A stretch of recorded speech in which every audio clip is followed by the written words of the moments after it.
ইসলামাবাদ সম্পর্ক ফের তলানিতে।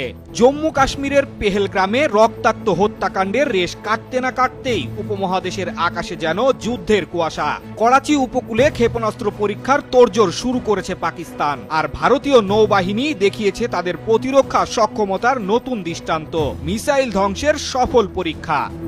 পাকিস্তানের বিশেষ অর্থনৈতিক অঞ্চলে 24 থেকে 26 এপ্রিলের মধ্যে ক্ষেপণাস্ত্র উৎক্ষেপণের পরিকল্পনা চূড়ান্ত। করাচি উপকূলে সারফেস টু সারফেস মিসাইলের এই পরীক্ষা ঘিরে বাড়ছে আন্তর্জাতিক উদ্বেগ। ভারতের কূটনৈতিক মহল ও গোয়েন্দা সংস্থাগুলো ইতিমধ্যেই পরিস্থিতির ওপর কড়া নজর রাখছে বলে খবর দিয়েছে এএনআই।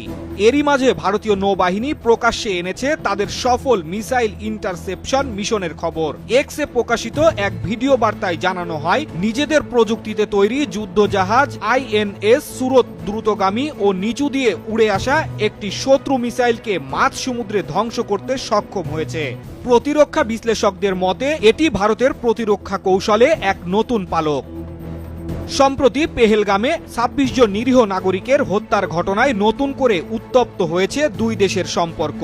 নয়াদিল্লির অভিযোগ, এই হামলার সঙ্গে পরোক্ষভাবে জড়িত ইসলামাবাদ। জবাবে ভারত কড়া কূটনৈতিক পদক্ষেপ নিয়েছে। সিন্ধু পানি চুক্তি স্থগিত, পাকিস্তানিদের জন্য বিশেষ ভিসা সুবিধা বাতিল এবং পাক সামরিক উপদেষ্টাদের দেশ ত্যাগের নির্দেশ। এই সিদ্ধান্তগুলোর কড়া প্রতিক্রিয়ায় পাকিস্তানের পররাষ্ট্রমন্ত্রী ইসাকদার মন্তব্য করেন, ভারতের এসব সিদ্ধান্ত শিশুসুলভ এবং তা গুরুত্বহীন। ভারত অতীতের মতো এবারও অজুহাতে পাকিস্তানকে দায়ী করেছে। দুই দেশের মধ্যে প্রধান বর্ডার ক্রসিং বন্ধের সিদ্ধান্ত ইতিমধ্যেই কার্যকর হতে চলেছে। সীমান্তে কড়াকড়ি, আকাশে মিসাইল পরীক্ষা, কূটনৈতিক সংঘাত, সব মিলিয়ে উপমহাদেশের আকাশে এখন যুদ্ধের সুর। প্রশ্ন উঠছে, এই উত্তেজনার শেষ কোথায়? আর কতদূর এগোবে এই ঠান্ডা যুদ্ধ?